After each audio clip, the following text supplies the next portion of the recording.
I'm not sure. I mean, you have to manage your time.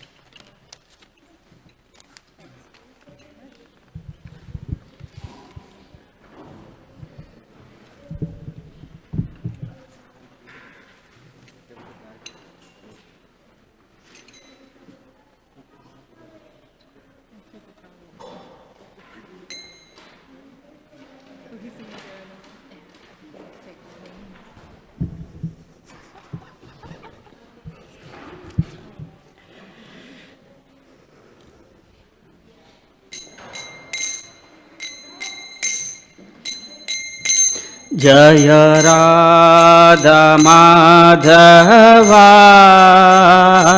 Jai Kunj Bihari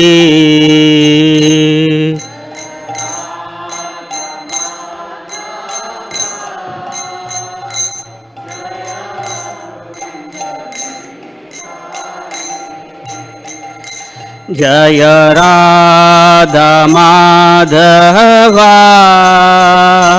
Jai Kunj Bihari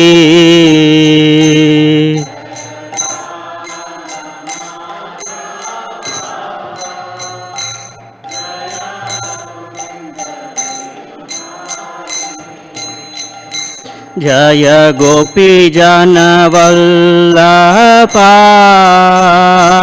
Jai Girivardhari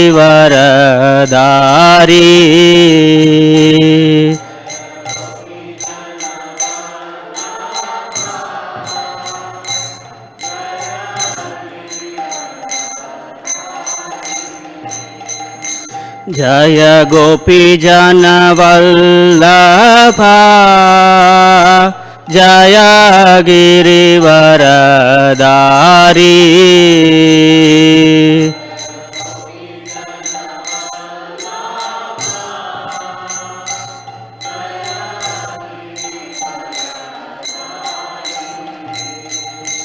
Jai यशोदानन्दना Jai व्रजजनरञ्जना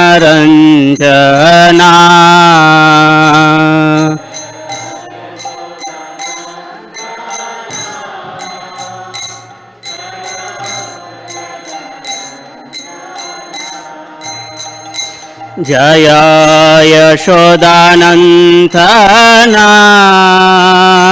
Jai व्रजजनरञ्जना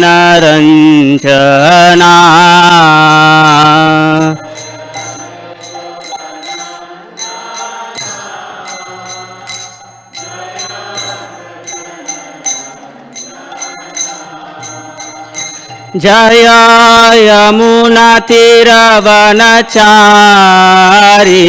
Jai Kunj Bihari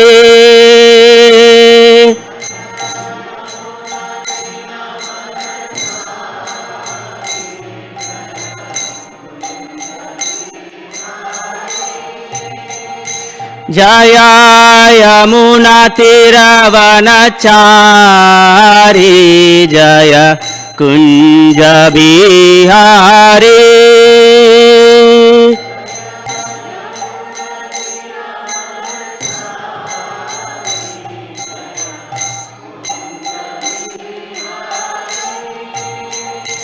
Hare Krishna Krishna Krishna Hare Hare Hare Ram Ram Ram Hare Hare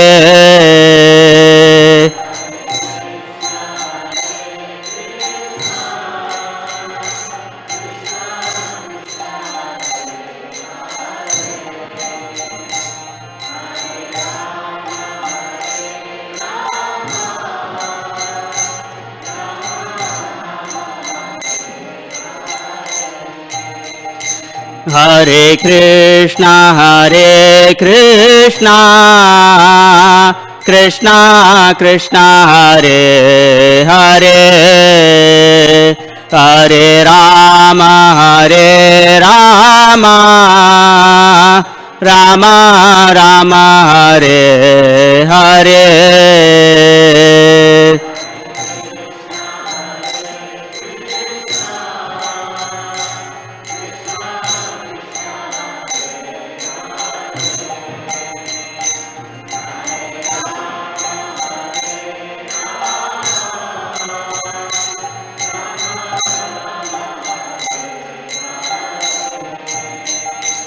Hare Krishna, Krishna Krishna, Hare Hare, Hare Rama,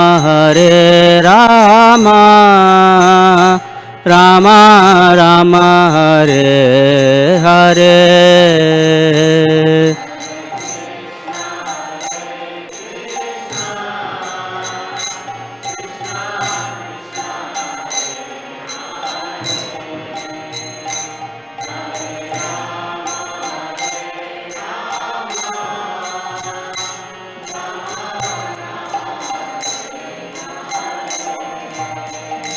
Jaya Radha Madhava, Jaya Kunja Bihari.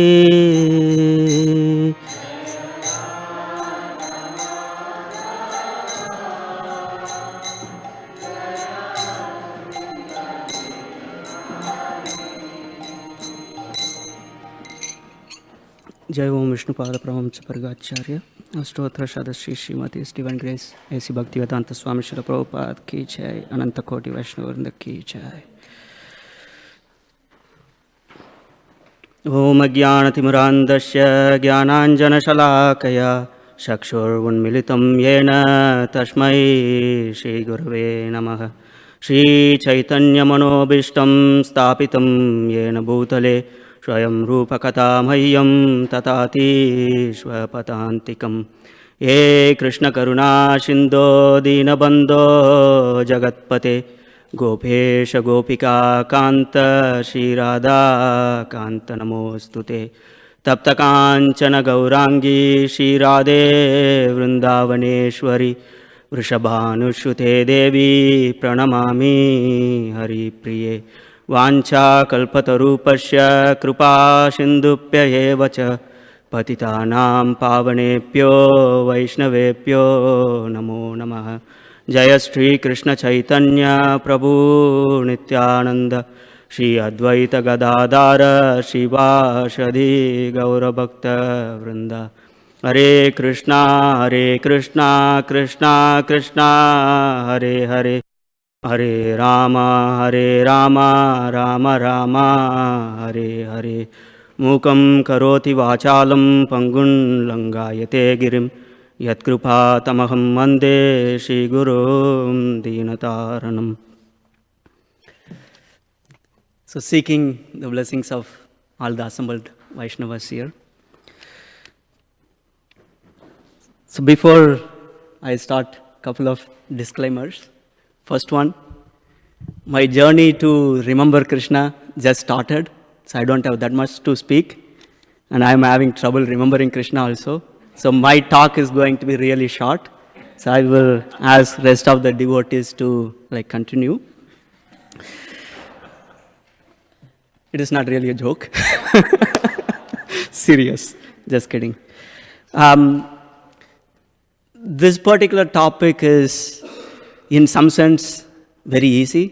In other sense, it is very, very difficult. Especially with me, if there are open-ended topics, I'll be keep on speaking. So I will ask maybe Radharaman Prabhu to tell me if I am close to my time. So I will stop. What is it? 30 minutes. So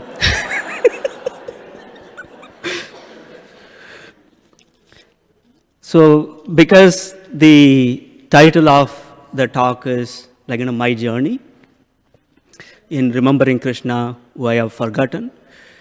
So I thought, like other speakers here, I will start with my journey from childhood. But I don't want to bore you with so many like different stories. So what I would like to do is, in addition to some of these stories, I want to have an underlying theme. The theme is how understanding the mood and love and compassion of the deities, like Krishna, and the devotees who are assisting us is really essential for us to remember them voluntarily. So that is the kind of like underlying theme. So I will start from the childhood, and maybe like I'll try to connect like different dots. So based on this particular theme, how it is really important for us to understand the compassion of the Lord and love of the Lord and His devotees. So with one thing I can, like when I was thinking about this particular presentation, as I was looking back at my own childhood, it is very, very easy for me to see Lord Krishna's hand in pretty much everything. So there was nothing which is an accident. So within the like community where like I was from, the like pretty much everybody like in our community, they eat like meat and things like that. But my grandfather, he was initiated into Sri Sampradaya. So because of that, like like we never like had to deal with like like meat eating and things like that. So I can see how though everybody was like like eating meat within the community, but just in my home, like we never had to like deal with that because of like my grandfather. So Lord Krishna was mercifully putting me in a particular like situation. And even in the like early days of my childhood, I can like clearly see that how because of the mercy of devotees and Krishna, and probably like whatever little devotional service I might have rendered in the previous lifetime or lifetimes. So I was very much inclined to different like devotional like practices, like from the beginning. Like I was always attracted to like worshipping like deities or chanting, like learning to chant like different mantras and things like that. And even, I don't remember like how old I was, probably 7 years or 8 years, something like that. From that time, I used to like observe like Ekadasi fasting, like even like as a child. Like at the time, my fasting standards were much more stricter than now. Now I'm old. So we used to, in our family, fasting means it is always Nirjal. We never had like Nirjal Ekadasi or Nirjal this fasting like that. Each and every Ekadasi or every fasting is Nirjal. So like that from the childhood, things had been like happening. Just a like funny like story. So when I was, I think maybe in 3rd or 4th grade, I had one friend. His name is Jai Ganesh. And he used to like trick like people a lot. So I was one of those who got like tricked. Because at that time I was like very much interested in, like as a child, my dream was to meet Lord Vishnu. So one day, I was talking to this guy, like Jai Ganesh, and I told him, oh, like I want to meet Lord Vishnu. And then he said, oh, you are lucky. I know where he lives. We need to cross 7 mountains and 7 rivers, 7 this, 7 that. I will take you. But like the distance is a lot. So we need to leave very early in the morning. Then I said, sure. So we started like, like very early in the morning. He said, but when you come, you need to get like lot of money. So so that when we are walking, you can buy me stuff. So both of us can eat, and so we will be kind of relaxed when we are going to meet Lord Vishnu. And I said, yeah, that sounds like a good idea. So got some money. So we started like, like walking. Probably we might have walked like, several miles. Then he said, okay, it is like too much distance, so let's eat something. So we were purchasing things and eating, then walking a little bit more and a little bit more. And then when it is like afternoon, then he's like, okay, now it is too late. So Lord Vishnu is going to sleep. So we don't want to like, go and disturb him. So we will go back. And I said, okay, so next time we will start little early. Like, then like that we used to do several weeks. Finally, I understood he did not know where Lord Vishnu, like, resides. So I thought, like, the main point I wanted to make is that how in scriptures when Lord Krishna says that I preserve like whatever you have, and like, that is like really true. So I can see like that there are so many instances where I can see how the Lord orchestrated so many different things. Like, all of us taking birth in a particular family or having natural inclination to like worship the Lord.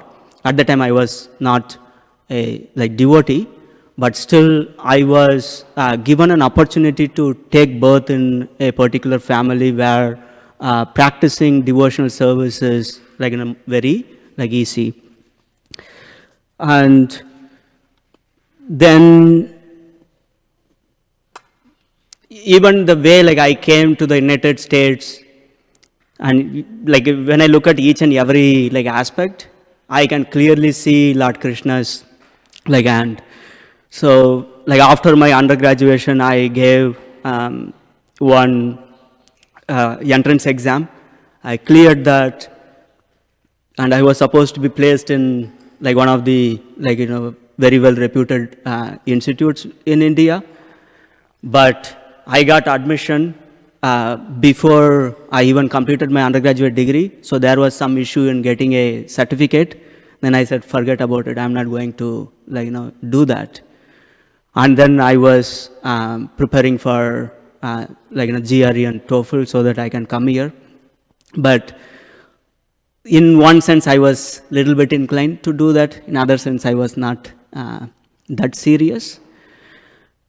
And when I was applying to different universities, I was not planning to like apply to wherever I applied, like Penn State University and like other places. But my elder brother was insisting that I had to apply, because the deadlines for applications and all those things were way past. I think the time I wrote my exam itself is in October or November, like that, for admission in like January. So it is impossible to get like admission. So I told my brother I'm planning to join in fall, like in August, September time frame. But he insisted that I apply early. Then I said, if you want to waste your $50, sure, I will apply. So I applied to some of these universities, but I was supposed to go to a different university because I was talking to a particular professor, and he was going to give me full like assistantship. So it is pretty much a done deal. I was supposed to apply to that particular university. Then he will give me an official like admission letter. So I applied to that university. Then I also applied to Penn State. And Penn State, I did not know anybody. And I just like applied, because you can choose 3 universities without paying any additional money. I said, okay, sure, Penn State. Like that, I applied to Penn State also. But within, probably like within a couple of days after like I submitted my application, I received an offer letter with like full assistantship and full like tuition waiver from Penn State University. I did not even get in touch with anybody, and they gave me. Then I said, sure, like I will go to Penn State. So I went to like Penn State, There, I met a devotee in a very unusual circumstance. I had a former roommate who was living in Pittsburgh. Maybe after 1 or 2 weeks after I joined Penn State, I wanted to visit him in Pittsburgh. So I was taking the Greyhound bus and I was traveling in the bus. And then I had, when somebody is keep on looking at you, you get a weird sense. Somebody is actually looking at me. Like that I was in front of the bus and I had some kind of weird feeling. Is somebody keep on looking at me? Then I turned around and there was one devotee. At that time, he did not realize he was a devotee. His name is Rahul. So he asked me, can I come and sit in front of you? He was just doing the sign language. Then I looked at him, I said, sure, come on in. Then he came in and then he said, oh, I'm really bored sitting alone. So I wanted to have some company. So can we talk? I said, sure. Then we were talking. At the time I asked him, do you have any temple near Penn State? He said, no. The closest temple is near Pittsburgh. We had Venkateshwara temple. And then I was asking, at the time I was still not a devotee.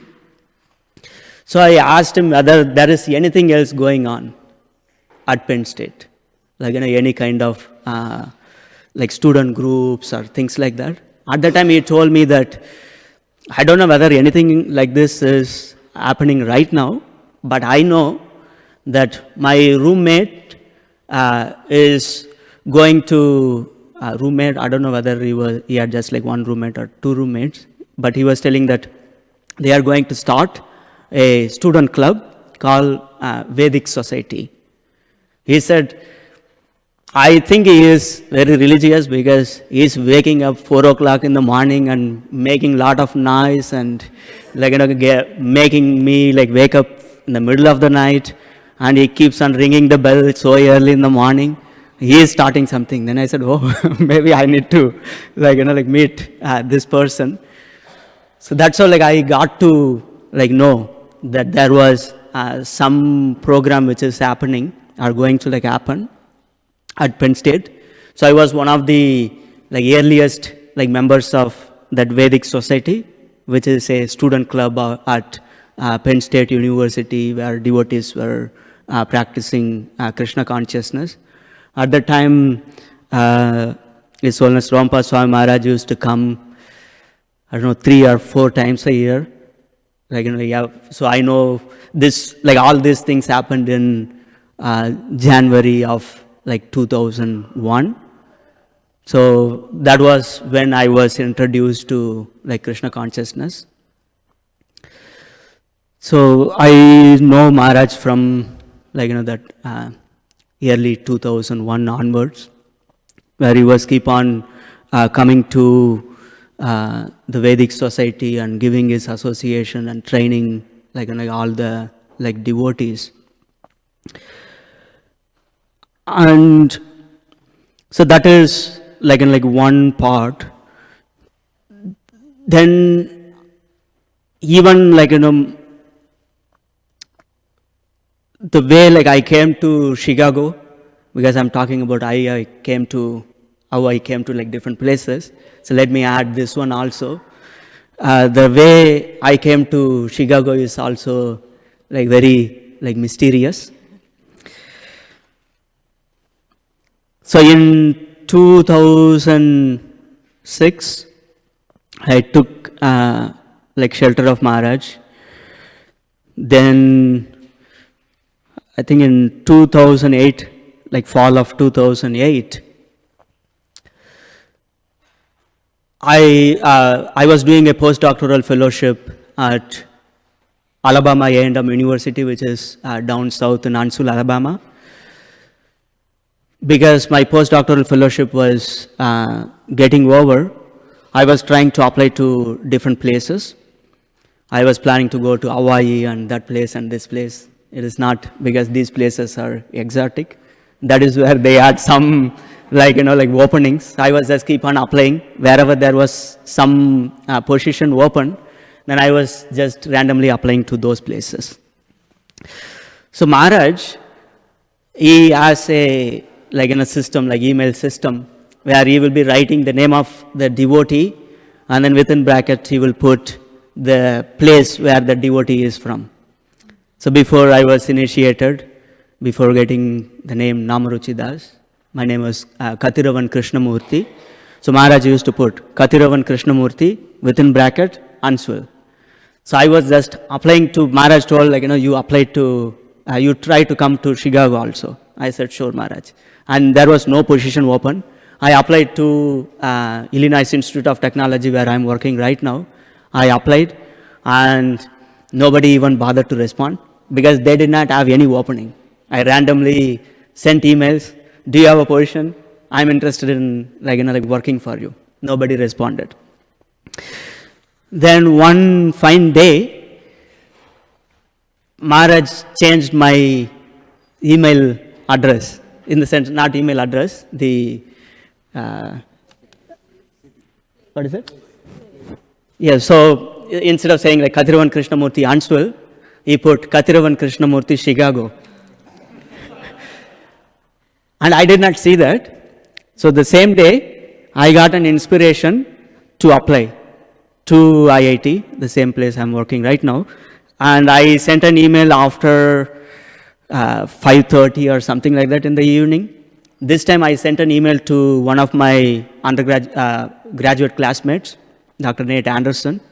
I told him, can you please forward my resume to the Director of Human Resources? I don't know whether they are planning to hire anybody, but just in case, forward my resume. He said, sure. And he forwarded it very late in the night or very early in the morning. And the next day, early in the morning, I think before, from 7:30 to 8 in that range, I received an email from the Director of Human Resources. Are you still interested in the position? I said, sure. It is only a few hours had passed, and I did not even know that they had a position. And they asked, are you still interested in the position? I said, sure, I'm interested. Then I came here for 2 days of interview, and everything went fine. Then they gave me the position. After all these things happened, they created the position announcement. This position is available. So I completed all my interview, and they unofficially offered the position, because they cannot officially offer the position because they need to interview all the qualified candidates. Only they can hire the best candidate. So they opened the position, created the position announcement. Then other people, they applied and they interviewed more people. Then finally they offered the job to me. So like that, one word from Answal to Chicago, made me come to Chicago. Like that, when I look at each and everything in my life, I can very clearly see the hand of Krishna or the spiritual master. So that is the first aspect I wanted to talk about. How the Lord and His devotees are very merciful, and they do take care of all the needs. Then the second aspect I wanted to talk about is kind of an extension of the same topic, which is the love and compassion of the devotees. So in 2006, I think it is probably January of 2006, I got shelter of Maharaj. But though I know Maharaj for 6 years, probably I might have hardly spoken a word to him. Typically, my communication with Maharaj is through sign language. Do you want this? Then I serve Maharaj, and I don't like to bother him. So even the way I took shelter of Maharaj through email, not in person. I sent a very long email to Maharaj. If I print that email, probably it might have been like couple of like pages long. At the time, Maharaj was traveling internationally. I think he was in Europe at the time. So I wrote a very long email expressing that I want to take shelter of Maharaj. He read each and every line of that very long like email, and he responded. Like, though he was traveling at that time, he wrote, "You will be receiving this email. That means I came to US," because he was typing the response when he was like flying. I pretty much revealed like everything to Maharaj from the time I was born until at that time, what I did, what I did not do, and pretty much everything I wrote to Maharaj. Now when I am thinking about it, it was too much. Maharaj carefully read everything, and he wrote me an email, which is also like pretty long. I was like very like surprised. He pretty much wrote whatever I have to do for rest of my life. In the first email itself, like you wrote, okay, what kind of occupation I need to take, and how to move from my current occupation to whatever occupation I have right now. Like that, he was going through each and every thing. So when I received that email, it was like really like overwhelming because he was so loving and so careful in detailing like each and everything which I have to do. Then after that, I met like Maharaj in person during the Festival of Inspiration in New Vrindavan. So at that time, I was moving from Penn State to Huntsville, Alabama. So I went to meet with Maharaj. So then he was talking to me for some time. Then I went to Huntsville. He was so much like worried about me when I moved to Huntsville, because at the time there were no devotees in Huntsville. I was going to a place where there are no devotees. So he was like very much concerned. So he asked me to attend one Bhakti Vriksha, which was in the next state, Tennessee, Murfreesboro, Tennessee. So I used to attend that particular Bhakti Vriksha because Maharaj like asked me to attend the Bhakti Vriksha. He said like as much as possible, he wants me to like attend.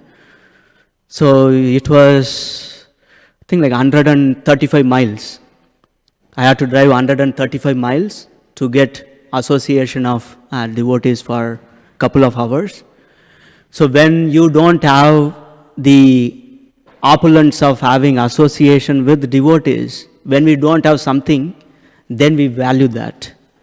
So I used to like drive 135 miles and have association. Maybe like at 11 o'clock I'll be driving back and I'll be reaching like Huntsville.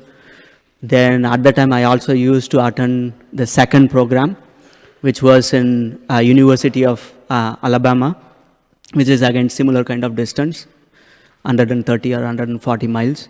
I used to attend the second program the next day. So I used to be so tired just by like all this driving. So then, because Maharaj was very much worried about me because I don't have any association. So when I met with Maharaj in New Vrindavan, he asked me for my phone number. I gave my cell phone number. And I did not really think that Maharaj is going to call me. So I said, okay, Maharaj maybe he wants to keep it in his database or something like that. So I just gave the number. One day, like I received a call from Maharaj, and then I also he gave me his number, so I saved it, like Guru Maharaj, like that. And one day in the morning, the phone started ringing. I saw it said Guru Maharaj. I was shaking. I did not know what to do because I rarely speak to Maharaj. I was like shaking like anything. Then I did not know what to do, and then the phone was on the countertop. I took the phone, I kept the phone on the floor, and then offered obeisances to the phone. Then I was shaking, and then I took the phone, and then, Hare Krishna Maharaj, please accept my humble obeisances, all glories to Guru Maharaj, something. I was keep on going, and then he started laughing.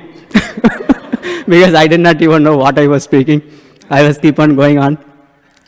And he spoke for about like half an hour or so to me. And then he said, we need to like assign you a mentor. Then he gave like, he did not like give me like 5 choices. He said, these are the 5 choices. And then he went through like each and every personality. So they will take care of this and that and all those. So he went through all the 5 people, 5 devotees he was planning to like assign me as a mentor. Then he assigned me a mentor. Then like was trained like very nicely, because Radharaman Prabhu indicated that I am running out of time. So I will cut like everything short.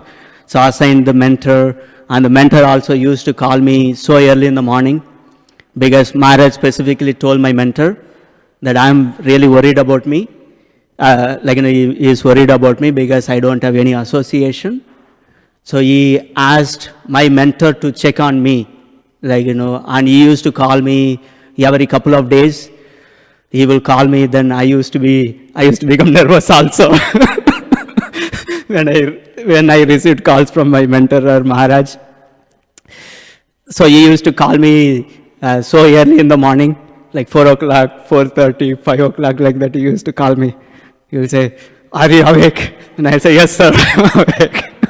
So it is very nice. Like how Maharaj was always, or in this case to make it more general, the spiritual master and the devotees who the spiritual master is asking to take care of their disciples or aspiring disciples, they are very loving, and so loving and compassionate.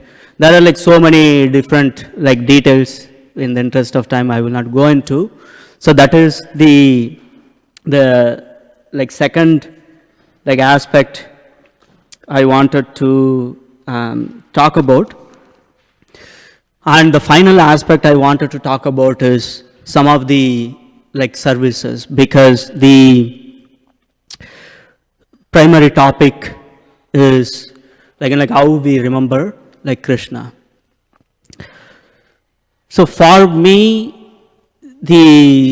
especially last year or 2, I've been meditating on a particular aspect a lot, that how it is very, very important for us to understand the mood of the person, the love a particular person has for us, in order for us to know that person fully.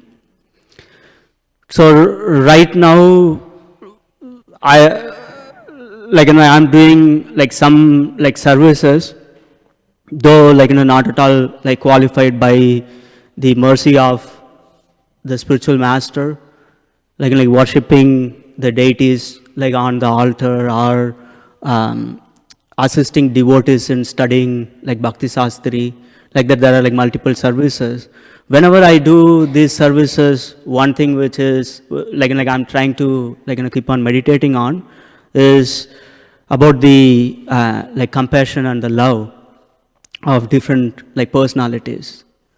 For example, Kishore Kishori and all the deities here, how merciful they are, how compassionate they are. So when we see who is dressing Kishore Kishori in the spiritual world, Mother Yasoda is dressing, or all these personalities, so exalted personalities, they are directly serving Lord Krishna in the spiritual world. But we also have the same opportunity to serve Krishna. It is because of the mercy of Srila Prabhupada, and it is because of the mercy of our spiritual master. Though we are not like qualified, and they give lot of blessings to make ourselves qualified. And then once we show some sign of like, even little bit of qualification, then they like, give us an opportunity to serve the deities. And same thing with like, scriptural like reading. When I first did like Bhakti Sastri, I was not like, Radharaman Prabhu and myself, couple of other devotees here, we took the Bhakti Sastri. Like after we completed the Bhakti Sastri, I was not at all like satisfied, because I was studying Bhakti Sastri from a scholarly like perspective. The aim was mainly to get like, good points. So I did like well in the exams, but I was not feeling like, really fulfilled. So when an opportunity was presented to me, whether I can assist in teaching Bhakti Sastri, I said like, yes, after like, talking to Maharaj, because I thought unless there is some kind of like, push, I'm not going to be really deeply going to read the scriptures. So now this is the second time like I'm teaching Bhakti Sastri. The more and more I read, it is becoming an overwhelming kind of like experience, because like you can understand the mood and compassion of the scriptures, and we can understand the mood of like Srila Prabhupada, and we can understand the mood of like our acharyas, how they are like so merciful, they want us to progress in our like spiritual life. So that is the like final point like I wanted to make. So just to like summarize from my understanding, based on my limited theoretical realization, it is for us to know Krishna, for us to like understand Krishna, we need to understand the mood of Krishna.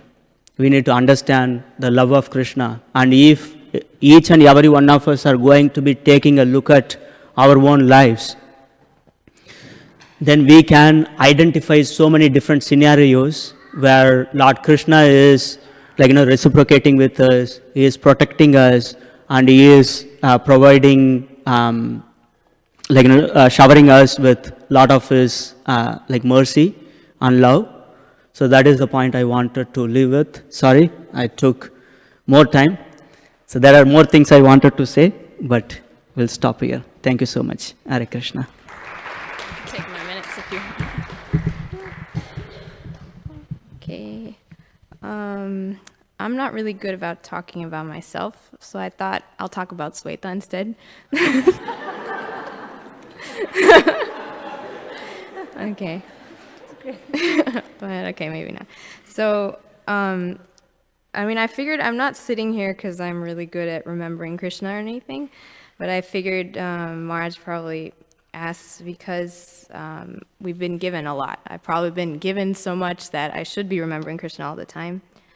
But the amazing thing is that the devotees keep giving even though I'm not there yet. So I thought I'll talk a little bit about, yeah. Okay. So I thought I kind of put down maybe some things that helped me remember Krishna over the years. And one thing that really stood out is that the theme, like Namruchi Prabhu was saying, the theme is was devotees. That really I'm here because of the devotees and how much they've put into loving us and encouraging us over the years. And Maharaj always says it takes a village to grow a child. So thanks to the Chicago congregation and to Maharaj's family, I'm sitting here today. And then for me, thinking about it was a little confusing because thanks to my dad, I've seen, like my dad videos everything, so I've seen a little bit more than I actually remember. So, you know, I was going to say like, oh yeah, you know, I was running here when I was a toddler, but I don't really remember that, but I've seen it on video. So I've seen our home programs. I had my first grain here, so really Kishore Kishori have been there from the beginning for me. And my first actual memory of Maharaj would be when I was 5, I think, around 5. We were at a home program in Gurney, in Premananda Maji's home. And so he started the class asking, are there any Shrutis in the audience? So for some reason I was there, so I raised my hand. And he asked if I knew what my name meant, and I said no. So he told me, somehow it was related to the class. So my name means the words that Krishna speaks, or the words of the Lord. So that really impressed me, and I was like, oh wow, I have a cool name. And so around 5 years old, also we started Sunday school here, and so we had a really awesome group of Sunday school teachers. So I don't know if I got the order right, but at least when me and my sister started coming, Gopasundari Mataji was our teacher. So she would really know how to come up with games for us to remember Krishna all the time. And I remember reading in Lilamrita, like Prabhupada and his sister, when they would be flying kites, they would be praying to Krishna, oh, please let our kite fly, and stuff like that. So like that, we would be like, do you promise to Krishna that you did this or whatever, like we'd be throwing around Krishna's name all the time in anything we're playing. And that's thanks to, our Sunday school. And then we had Murari Prabhu after that, and he could always come up with ways to tell stories that were it kept us captivated. I think Maharaj has already told us a lot of times about how Murari Prabhu would keep us occupied more than the adults class was occupied. And then Premananda Mataji had slokas, like she had a chart to have us memorize slokas, so we were really motivated in Sunday school through that. And then we had Jayarade Mataji, and she was like really good.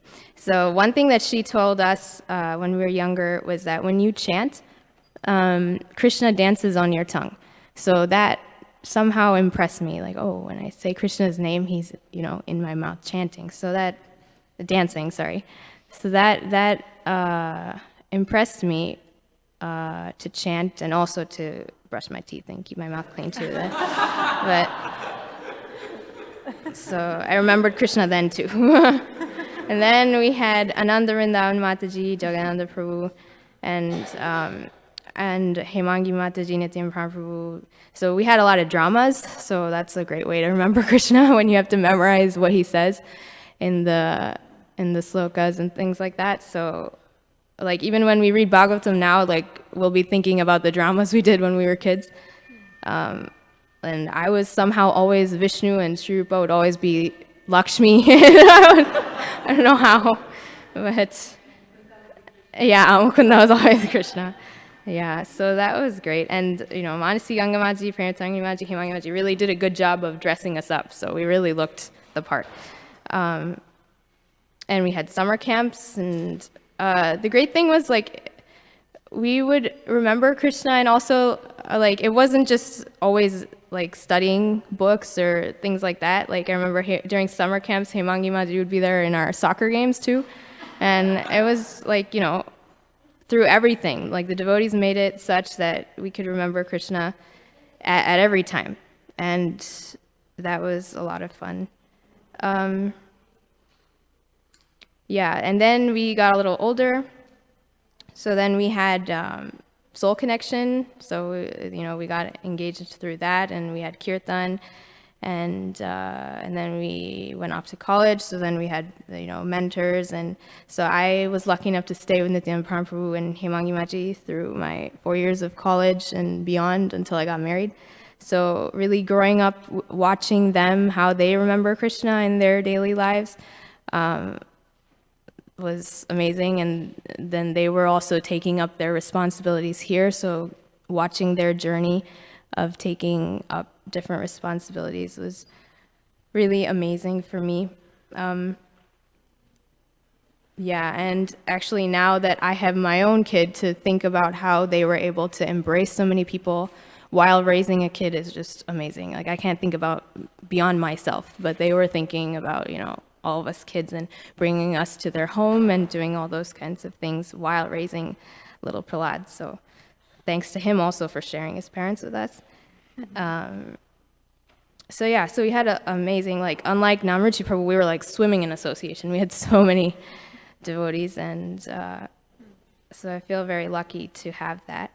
And so that was one aspect that really helped me. And then the other one would be reading. I'm really into reading. Like, I love reading about Prabhupada.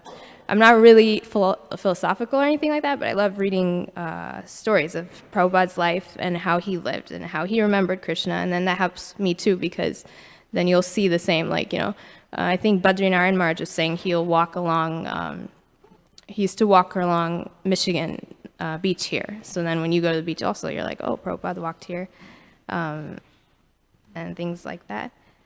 And then, and so when we were younger, Maharaj used to send us books in the mail too. And so one of my favorites was Chota's Way. So it's a story about a little mouse that goes around and preaches amongst all the other mouse community.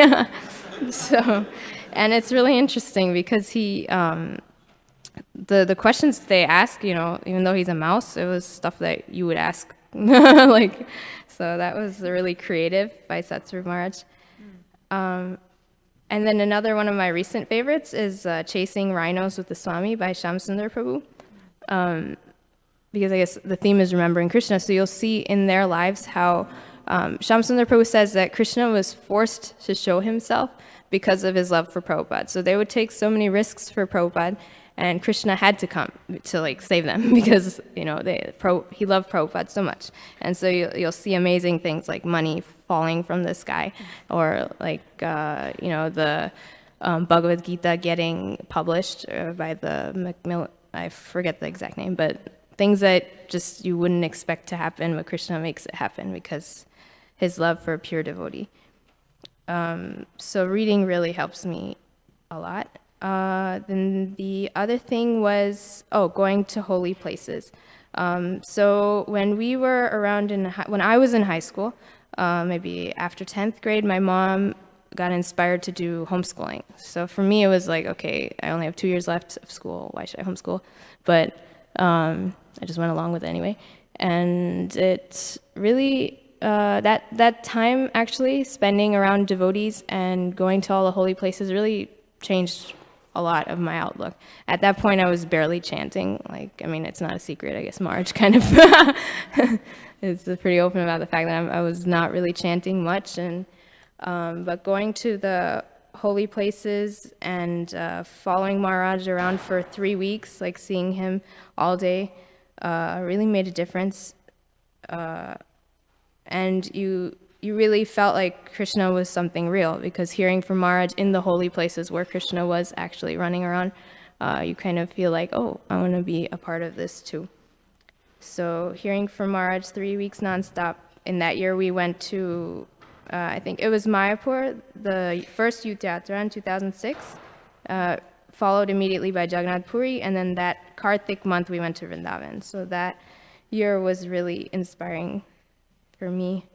And then I thought any place that Krishna's devotees goes is a place of pilgrimage. So we really followed Maharaj that year. Like any home program, any college program, even if we're the youngest ones there, we'd go to and just keep hearing Maharaj everywhere, and it was amazing.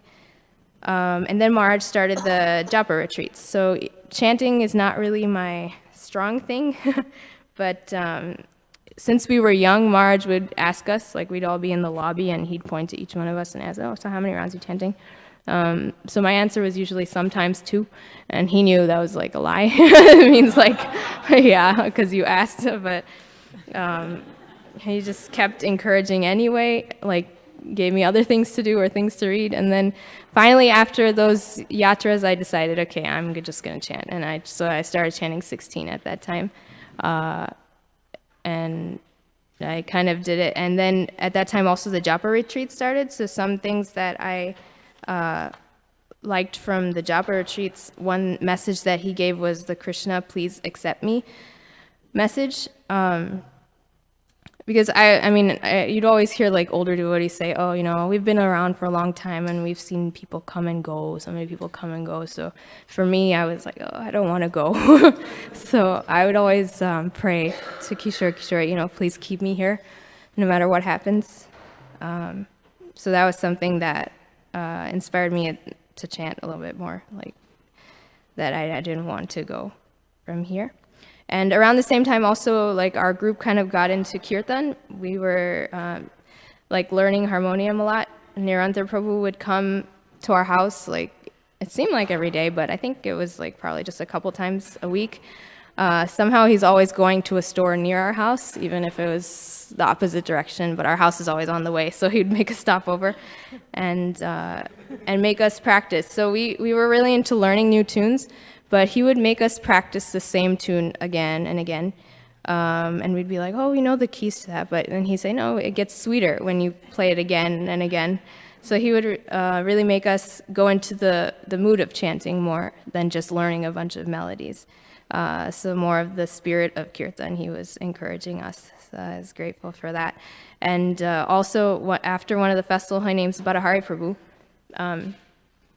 he did an art of kirtan. So that also, he was explaining how he would teach in a girls' school in Alachua, and he was teaching how he taught the girls that no matter what, like even if you're going through hard times and stuff, you can sing to Krishna through kirtan. So just open your heart and really pour out everything to Krishna because he's always there. So that really stuck with me. And so if I was going through, I mean, I don't really go through many hard times, honestly, but thankfully. So, but if there was something, then I could always take it to the deities and really sing my heart out. And then the last thing that I would say really helps me remember Krishna is services. I don't know why people give me services, but still they give me stuff to do even though I'm disorganized and pretty much a procrastinator. So because of that, I have to remember Krishna in the last minute because there's no way, there's no way anything can get done. Like especially Gita Nagari, I'm sure everyone knows that because there's only limited spots at the farm and everyone wants to stay on the farm. So somehow we pray to Krishna and it happens, everyone gets a place to stay. Yeah, and now the newest service we have is raising a child.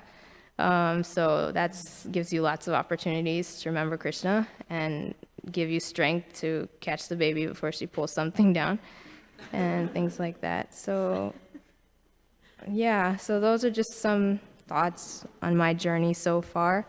And basically, I just wanted to say, I figured I could just get up here and say thank you to all the devotees and for, you know, bringing me where I am, if I'm anywhere. And I look forward to growing more and hopefully taking more of what I've been given. Yeah, that's it.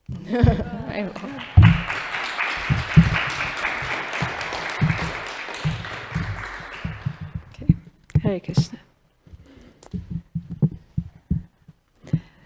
I didn't prepare my talk so much in a journey format, actually, because when I started contemplating this this title of my journey into the realm of remembering my forgotten Krishna, I started thinking about, as Shamsaki so nicely, actually, she was very organized throughout her life's journey, but I was thinking how when I was young, you know, I was just a silly little kid, and by the mercy of my parents, we met the devotees, and life was filled with activities like dramas, dances, shloka recitations, Sunday feast, the kids being encouraged to sing, lead kirtan. And I was realizing that a lot of the activities was centered around being in the temple. And then slowly it started manifesting in the house also. We would do service within our home as a family. But actually, I was going through the thought process of trying to prepare for this, and I was becoming overwhelmed as to how much I can say in terms of the journey. It's been a long journey, and a lot has happened. So I decided, instead of walking through my life, I'm gonna share like general things in my life that have helped me. Shishi Kishore Kishori ki jai, Jagannath Baladev Subhadra Maharani ki jai, Gaur Nitai ki jai, Srila Prabhupada ki jai. So I'm going to speak about, I think because of this, for the sake of time, I'm going to speak about 3 general aspects of my life which have deeply helped me to remember Krishna. The first aspect is outreach. So when I lived in Tampa, Florida from 2011 to 2014. And somehow or other, I became immersed in sharing Krishna consciousness with other people, because there was actually nothing going on in Tampa at the time. I was even warned by Malati Devi that don't go there. You have no association there. She was very, it didn't even take her a second to tell me. When I told her I got a job in Tampa, she's like, don't go. And I was like, well, it's all done now, it's all figured out. And I went, and actually it was a serious struggle initially because of the lack of devotee association. But myself and there was one other nice family of devotees who, by the grace of Badahari Prabhu, actually I got to meet this other family. And we started doing some outreach there. We started some bhakti vrikshas, and we also started a university program. And what happened is that other devotee, he left. He had to go back to India. And somehow it just ended up that I was like the only qualified person around. And so I had to start speaking. And it's really something it's very nerve-wracking for me to share philosophy verbally.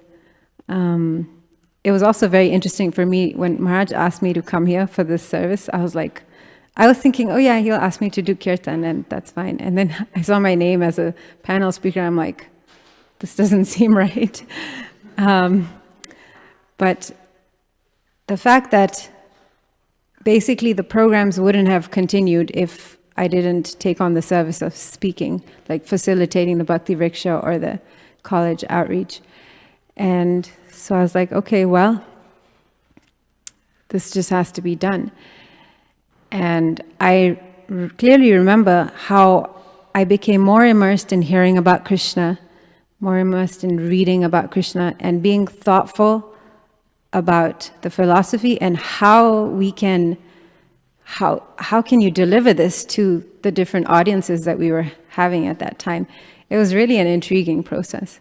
And definitely I was absorbed in Krishna all the time. I also remember that I would pray a lot more. I clearly remember making a prayer that, my dear Krishna, please put the words in my mouth that these students or these Bhakti Vriksha devotees need to hear. It was very deeply prayerful because I was very helpless, actually.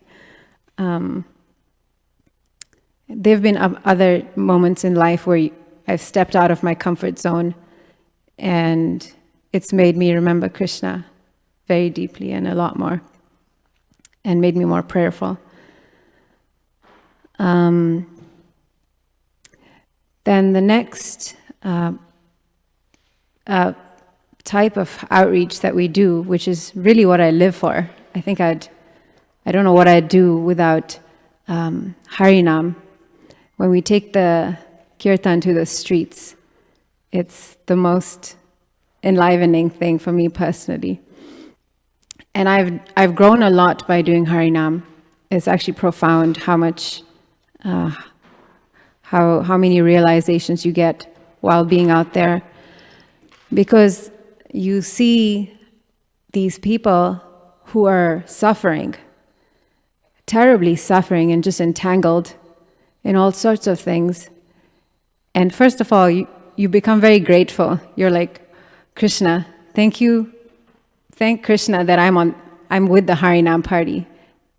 Although anybody who passes by the Harinam is greatly fortunate. But I personally, I'm very thankful that Krishna saved me and pulled me out of the other side. And then, second of all, you look at these people and you realize how much they need Krishna. Like, people are suffering terribly, actually, and they desperately need Krishna. So on Harinam, all these thoughts go through. And then when you have the opportunity to observe how a person's life changes once they come into contact with Krishna consciousness, that's like the most inspiring, magical thing ever. I mean, first of all, you can observe your own life and look at how you were before and what you've become today.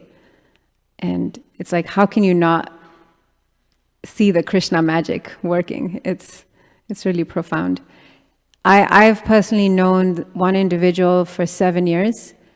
From the time he met the devotees, you know, there he is with his afro and dressed in his, I remember the first festival he attended was Snan Yatra in the Detroit temple. And he was dressed in his swimming trunks. I mean, like, he was wearing, which was kind of appropriate, I guess. It's Snan Yatra. No. But yeah, his afro and his swimming trunks, and just trying to do what these devotees are crazy Hare Krishnas are trying to do. And I've seen him throughout the years. And it really amazes me how today he's the person who inspires everyone else. He is bringing so many people to Krishna consciousness, and he's, well, it's Dev Madhav Prabhu for those who know. And so I've known him from 7 years, and just the way I've seen him change, it really increases my faith in our process, and just makes me realize how amazing Krishna is, and how kind and compassionate he is. The real change, I think, in Dev Madhav Prabhu's life it's there because of how he's deeply immersed himself in studying our books and hearing from Srila Prabhupada. This aspect is very prominent in his life, and I think that's what's created great change and has given him the ability to become a leader in our movement. And one thing, he doesn't just study or hear or read, but he also does this one very important thing, which is contemplation. He's a very thoughtful person. So, and I can see that as he's our leader over there now, and the way he speaks to people, interacts with people, delivers, you can see that he's very thoughtful about our philosophy. It's not just, reading through books, or he's very attentive, basically. So he's an inspiration to me. He makes me try harder for Krishna and for Srila Prabhupada. The last aspect of outreach I'm going to touch on is book distribution, just because 'tis the season. I guess it's the last day of December, but this for a month and a half, we rented out a kiosk at a shopping mall in Michigan, and we set up our books over there. And I honestly didn't participate much. I only participated 2 hours, just like 2-3 days ago. I finally made it out to the kiosk. And books are really not my thing, to say the least, because it's a very ego-smashing service, and my ego is very up there. So when I went out, I think it was on Thursday, when I went out, I was trying to be very prayerful about it. When I'm in a helpless situation, it makes me more prayerful. So I was praying a lot before getting to the mall, and but as soon as I got there, within 30 seconds, I distributed my first book, and I was like, "Wow, this is Krsna." This service. It was like every moment of that service, I was being reminded of Krsna, because you have to think about Krsna within the hearts of all the people walking by, and it's like there's a hesitation to reach out to people, but the fact is that every single one of these people has Krsna in his heart, and it's a part and parcel of Krsna. So it's like, you shouldn't miss even a single one. It doesn't matter if one person says no and just walks by. But this service really helped me remember Krsna a lot. And near the end, when we were wrapping up, Siddhari Prabhu was packing up and putting the books away. And I had distributed a fair number of books, but I hadn't distributed a Bhagavad Gita. And earlier that day, I was listening to a talk by my spiritual master, Srila Krishna Das Maharaj. And Guru Maharaj was... basically, Guru Maharaj loves Bhagavad Gita a lot, and he always encouraged us to study Gita. And when I was at the end of the book distribution, I was feeling a little bit regretful that I hadn't distributed a single Bhagavad Gita, and I was thinking that this would really please Guru Maharaj if I could just distribute one Gita. So there was a large African-American person who was walking by the stall, and sometimes I'm a little intimidated to approach, just, it depends. I'm like on the bodily concept, so I sometimes don't approach certain the people who look a certain way. But I was like, you just got to do it, So I walked up to this person. I'm like, I don't remember exactly what I said, but I showed him the book, and Vaisheshika Prabhu teaches, extend the book out, so at least even if they just touch it, it's like mercy for them. So I held the book out, and he took it, and I started saying something, and he started talking back to me. And then he's like, okay, let me try this out, let me try. And so he flips to a middle, somewhere in the middle. And I think what we're taught is you shouldn't stop talking. Don't give them too much time to think too much about what's going on. But I have no ability to speak, actually. I just my mouth was shut. I didn't say anything. And I was just standing there watching him flipping to a page thinking, he's gonna read something that's gonna totally turn him off. But at the same time, I started praying in that moment. I was like, Krishna, Krishna, just let him see something, let something happen, And lo and behold, Krishna hears our prayers.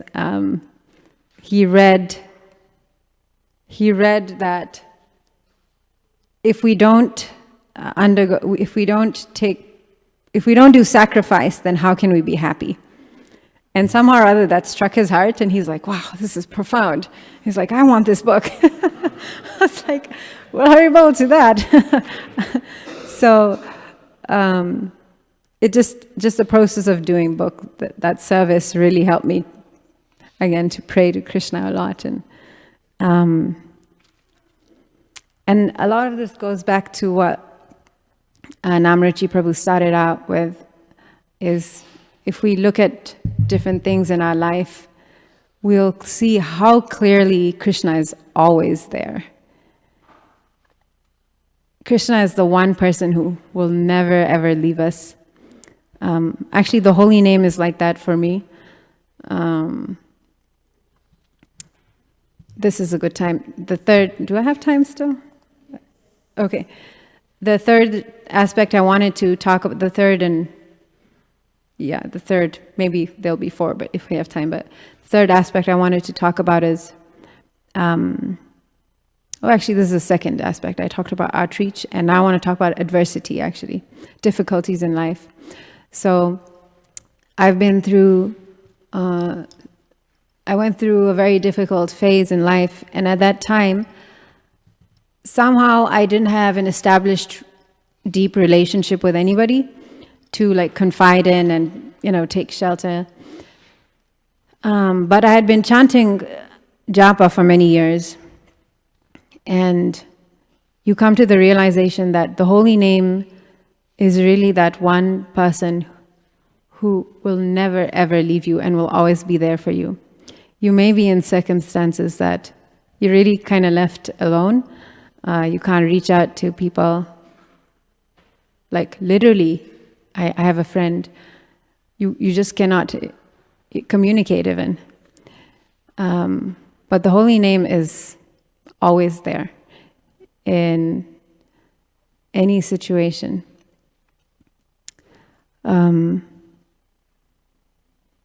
So when I was going through this difficult time, I just knew that the one thing I should hold on to is chanting my 16 rounds. And they were the worst 16 rounds ever. Like, they were completely inattentive, distracted. It was just completely entirely mechanical. But somehow or other, I think because I had tasted, previously Krishna had given me a taste, an experience while chanting the holy names. So I knew that just finish your 16 rounds, just get through your 16 rounds. And I held on to that during this phase. And then somehow I was introduced to an individual who I'm very indebted to in my life. And she just spoke a few words in glorification of Srimad Bhagavatam. Just a little bit she shared with me about her appreciation of Bhagavatam and how Bhagavatam can actually solve everything in our life. There's that verse, Shrinvatam Sakata Krishna. Bhagavatam, almost all of our troubles in the heart can be eradicated. And so I just heard this glorification from this individual, and I was inspired to start reading a verse of Bhagavatam a day, as well as hearing the corresponding lecture. I chose to hear from Romapada Maharaj because he pretty much has a class on every single verse, almost every single verse in the Bhagavatam. So I would read just one verse and hear the class. So I started this practice, and honestly, I can say that the holy name and Srimad Bhagavatam literally saved my life while I was going through that difficult time period. Not too long ago, I went through another struggle in life, another adversity. And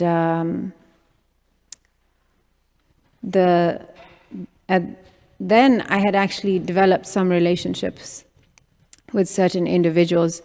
And so this one individual, she sent me a quote, which I'll read to everyone because it's really nice.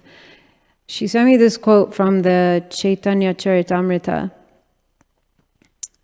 which is from Adi Lila 14.1. And the quote reads, "Things that are very difficult to do become easy to execute if one somehow or other simply remembers Lord Chaitanya Mahaprabhu. But if one does not remember him, even easy things become very difficult. To this Lord Chaitanya Mahaprabhu, I offer my respectful obeisances." So when she sent me this during the day, one of the days where I was going through this struggle. And that night, I was struggling, like really, it was like an intense struggle. And somehow my gaze fell on, I have a very large photo of Gauranga Mahaprabhu in Mayapur. It's like a really large, of his face. And when I was struggling, my gaze fell on his photo, on this photograph, and I remembered this verse. And I thought, all you have to do is remember Gauranga Mahaprabhu and you can get through anything. It really somehow hit my heart. Like it was like, this is the truth. All you have to do is remember Lord Chaitanya and you can get through anything. In fact, if you don't remember Lord Chaitanya, then even the simplest things you cannot overcome. So it seems like a very simple thing. It's one little quote out of the Chaitanya Charitamrita, but it actually transformed my whole perspective during that struggle. It became really simple to get through it. And since then, whenever I'm struggling with certain things, I'll just remember this and I'll be like, okay, it'll be fine.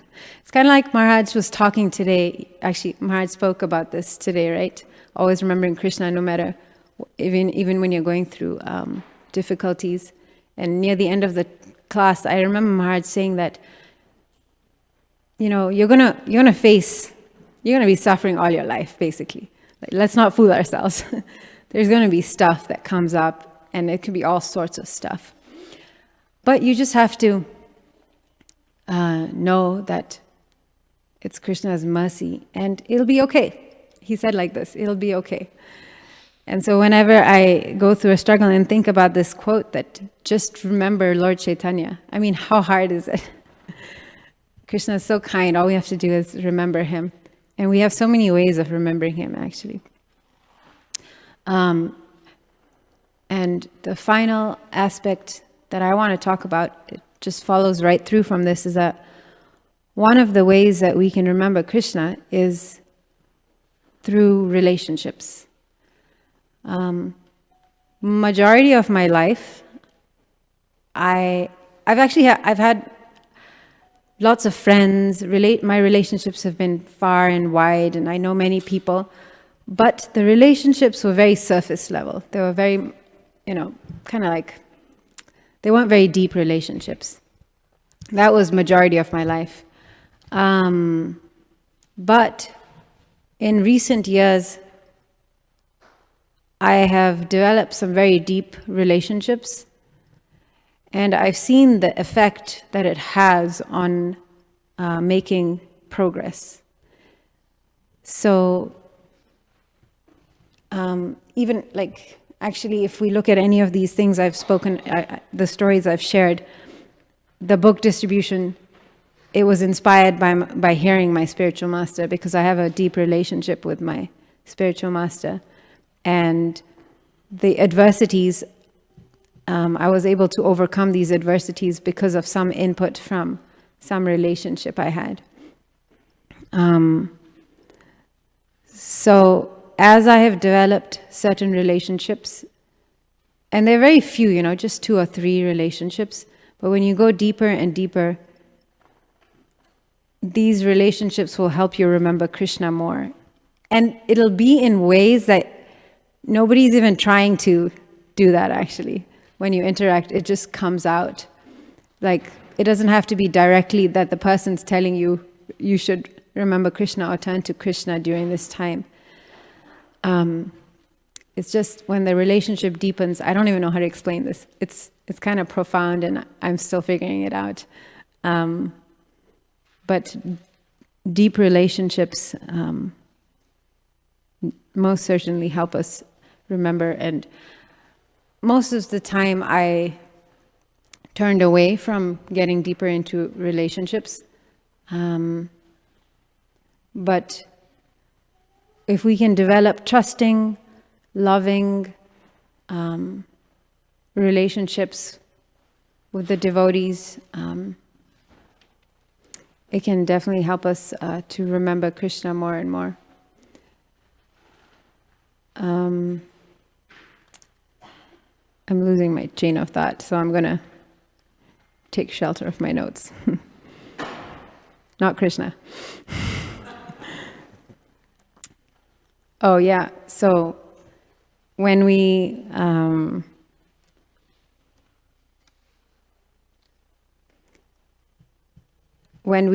deepen our relationships, the fun thing that happens is our anarthas come out, or these, unwanted qualities. We start to see them very vividly. And my realization was that, especially, for myself, it's like when I see these qualities in my heart, these qualities exist in my heart, which are really frustrating, actually, because they're, it's not cool stuff that comes out. The only way I can think of, getting help is to really appeal to Krishna. It's like, what am I going to do about this stuff in my heart? That's been some of my realization. And it really, whether I'm in, if I'm sitting in kirtan or chanting my japa, it really intensifies my prayer because I can see those things in my heart. But it's thanks to the relationships that I can actually see the things. Otherwise, if we're alone by ourselves, it's very easy to become puffed up and think everything, I'm perfect.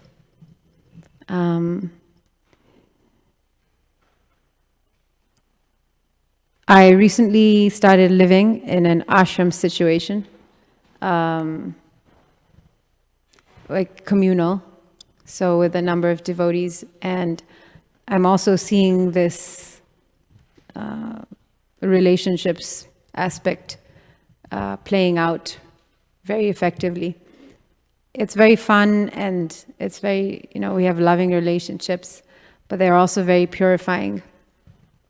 But I can see that this purification is bringing us closer to Krishna, and helping us remember him more and more. I think the last thing I'll share is, two things. When you have relationships with devotees, and those devotees go through difficult times, it really makes you pray intensely to Krishna to help those devotees. And to Krishna, please help me so that I can serve these devotees in this time of need. And I've actually found that this is one of the most profound things for me, is praying for other devotees. This act of praying for other devotees really helps me go deeper in my japa. It's been my experience. In fact, most of the time I'm like mechanical and inattentive, but when I pray for other people, it really helps me connect with the holy name better. So if we can develop really sweet, loving relationships, then we have these wonderful Vaishnavas to pray for. And the ultimate experience is, of course, death. And so last year I experienced, use the word death, but my spiritual master left the planet. And like, if devotees know who Govinda Swami is, he also left the planet some years ago. But one time a disciple asked Govinda Maharaj that, you talk about crying for Krishna all the time. We have to cry for Krishna. And the disciple asks, how can I cry for Krishna when I've never even seen him? And Govinda Maharaj replied that you will be able to cry for Krishna when I leave. When I leave, that's when you will be able to cry for Krishna. So I had this experience last year, and it was really life-changing. And it brought me much closer to Krishna than I'd ever expect, and I'm still trying to figure it out, actually. But it's the relationship. It's driven around this relationship. It's the most important relationship in our life, actually, the relationship with the spiritual master. So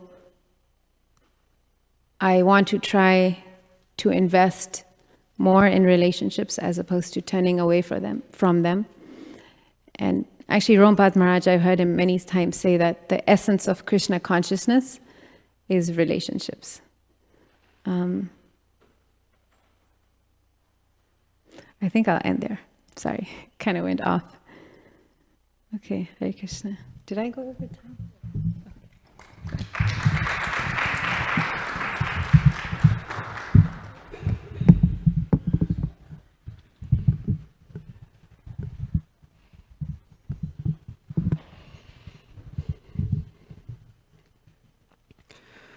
Namo Vishnupadaya Krishna Preshthaya Bhutale Srimate Srila Romapada Swami Nitinamine. Namo Vishnupadaya Krishna Preshthaya Bhutale Srimate Bhakti Vedanta Swami Nitinamine. Namaste Saraswati Devi Gaurvani Pracharine Nirvisesha Shunyavadi Paschatya Deshatarine. Jai Sri Krishna Chaitanya Prabhu Nityananda Sri Advaita Gadadhara Srivasadi Gaura Bhakta Vrinda. Hare Krishna Krishna Krishna Hare Hare. Hare Rama Rama Rama Hare Hare. Mukam karoti vachalam pangum langayate girimet kripatamaham mande Shri Gurum Dinatharanam Paramananda Madhavam. Hare Krishna.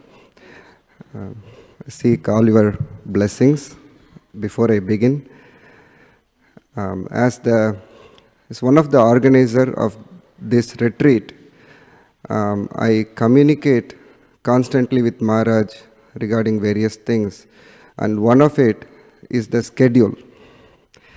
So Maharaj sends the schedule as version 1 and then makes some modifications, becomes version 2. So when I received the first version, I saw this topic. If you remember, Festival of Holy Name, there was a similar topic, but that was journey of our relationship into the Holy Name. And I really wanted to attend that particular, hear the speakers. There were 3 speakers. I wanted to hear that because it is very interesting. But because, there's problems in organizing, so I constantly will be occupied with something else. So I didn't get to hear live. So this time when I saw that, I prayed to Krishna that I should hear this time, Krishna, please help me, that nobody should disturb me. And then I got a call from Maharaj. And Maharaj said, this topic, I spoke to Nityananda Pran, and he said that if he is going to speak, he has to speak the same thing again, because journey of our remembrance into the Holy Name and Krishna and Holy Name are non-different. So we have to speak the same, our life story again. It's the same thing. So he insisted to, or he suggested to find new speakers. So Maharaj said, I spoke to Uma and she agreed. I said, yes, Maharaj. And then you can speak. After that, I didn't know what Maharaj said in the I completely blacked out. So I just wanted to, cheer you all up after such a deep presentation from Uma. The journey, I'm going to begin with, journey has a origin and a destination, but remembrance of Krishna continues forever. So there must be a destination because I have to stop. I've been given a time. So I'm going to start my journey just before my birth, and I'm going to end at the time of initiation, depending on the time. I may go into details or I may skip details.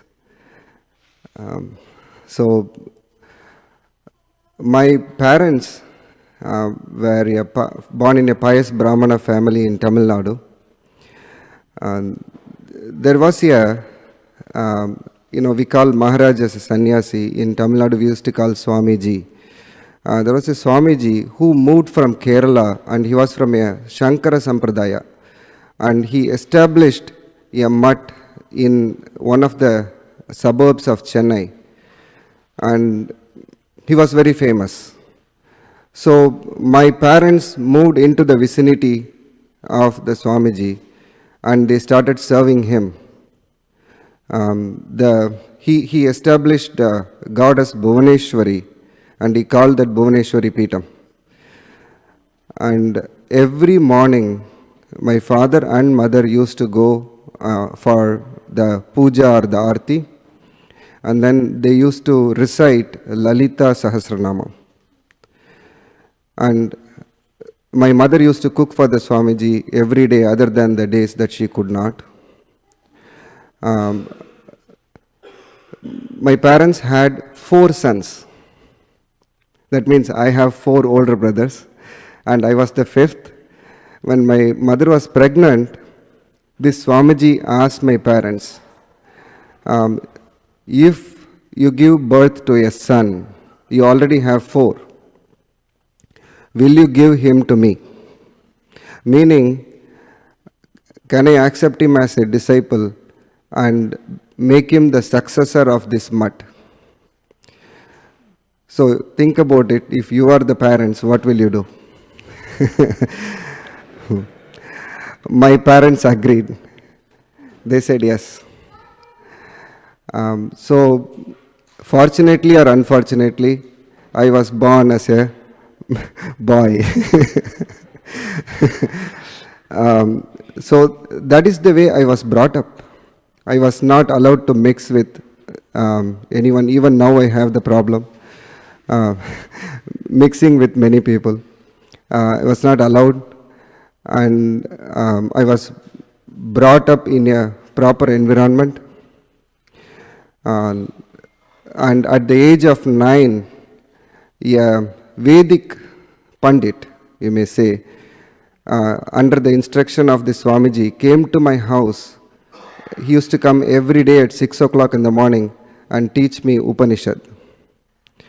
So I never liked it in the beginning, but later, after understanding him and talking to him and all those things, we had a very good rapport. So I started understanding and learning the Upanishad.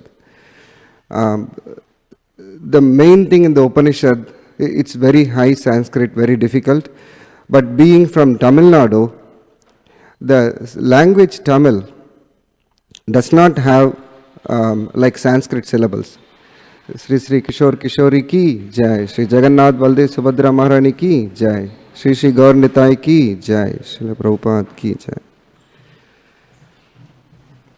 So the language Tamil is not like Sanskrit. So you don't differentiate when you write a syllable from ka and ga and ga. So if you read in the Tamil, you will not be able to pronounce the Upanishads properly. So he had tough time teaching me because I don't know anything other than Tamil or English. So he had either Sanskrit or he used to have a book in a language called Grantha. I don't know whether it is in use now. So then he got a book which used to tell me how to read properly, and the focus on the Upanishads are on the meter and the pronunciation. Those two are extremely important.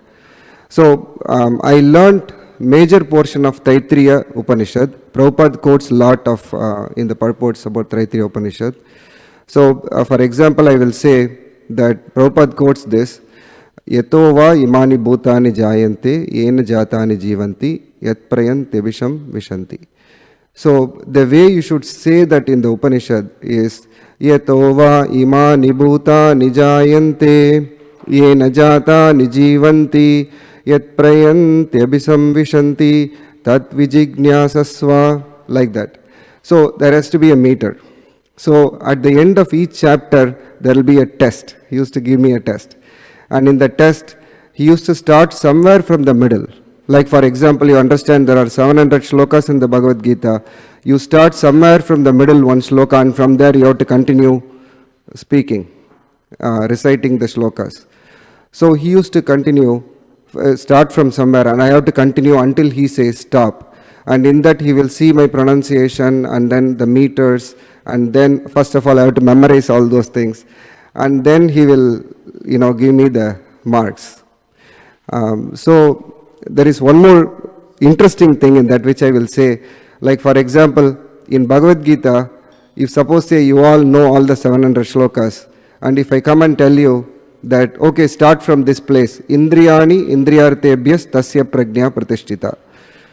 So then you will have to ask me, should I start from second chapter 59th shloka or second chapter 69th shloka? Because the previous shlokas, both of them end with the same what I said.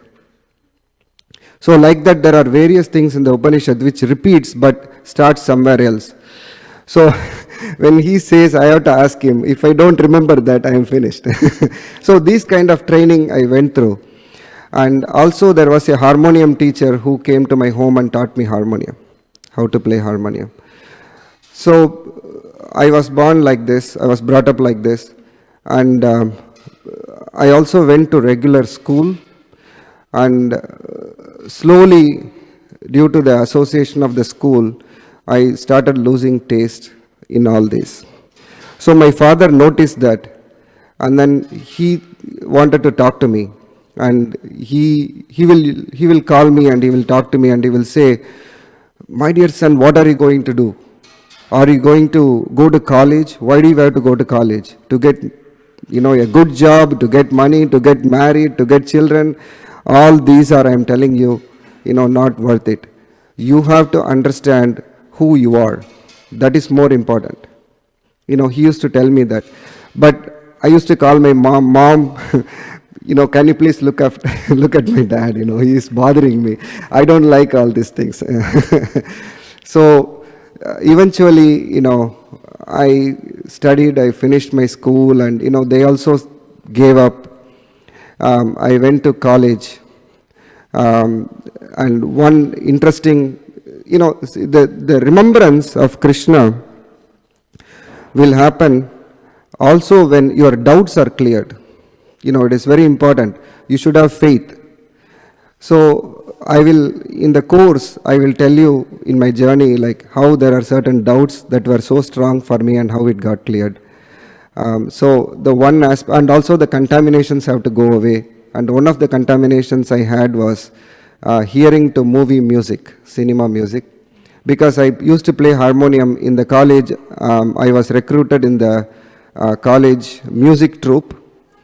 And we used to give a lot of performances. So my everyday sadhana was to hear cinema music.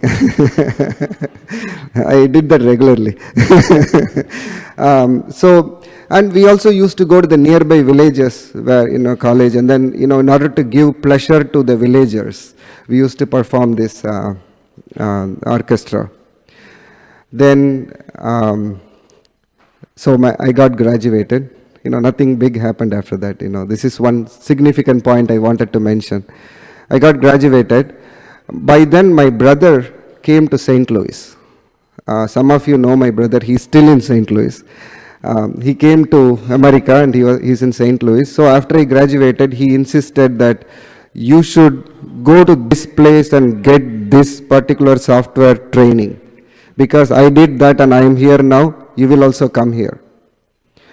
So I have 4 older brothers. I always listened to them. So I said, okay. I went there. The first day I went into the training room, and then I saw this unique person sitting there. And other people are all wearing regular dress, and this person was wearing a full hand, inserted, very iron dress, shirt and everything, with a tie and sitting. I was thinking, hey, this guy looks different. And then, during the class, he used to answer. I didn't even understand what that was. But he used to answer the questions. And during lunchtime, when we were in the lunchroom, he used to sit in a different corner all alone. And nobody bothered to go and talk to him. So we were talking, and first day I saw that. But the second day, I thought, no, this is not right. I should go and talk to him, connect with him. So I went there and then introduced, and he introduced his name as Raja Gopal. That was his name. So I introduced, and then I started having lunch with him, and I started talking about any topic. I wanted to strike some conversation. I talked about movies, and he said, I have stopped watching movies for a long time. So, and then I said, okay, let us talk cricket. And he said, I was not interested in sports at all right from my childhood. So I was thinking, I am very zero in politics. I don't know anything about politics, so I cannot talk about that. So what else I can talk to him about? So we were eating all quiet. And then I said, okay, you are here coming to the training that, whatever I'm doing. And he seems to answer the questions. Maybe we can start talking about the software that I am learning about. So that is how I connected with him. And I learned that he was prior in Muscat. He has worked on the system, which was a prior version of the same system that we are learning now. And he has come to upgrade his technical skills. So that was nice. So we connected, and over the course, there is a project that was given, and two of us joined, me and Rajagopal, and then we did the project. So we connected very well. One day he invited me to his home. There was a festival in his home. I went, and then I was having, there is lunch at his house, and then his mother came to me. And then she said, oh, you are Ramana. My name is Venkat Ramanan. And then, they call me Ramana. So, oh, you are Ramana? Yes. Oh, you have become Krishna devotee? I said, what? oh, Raja didn't say anything about it. Okay.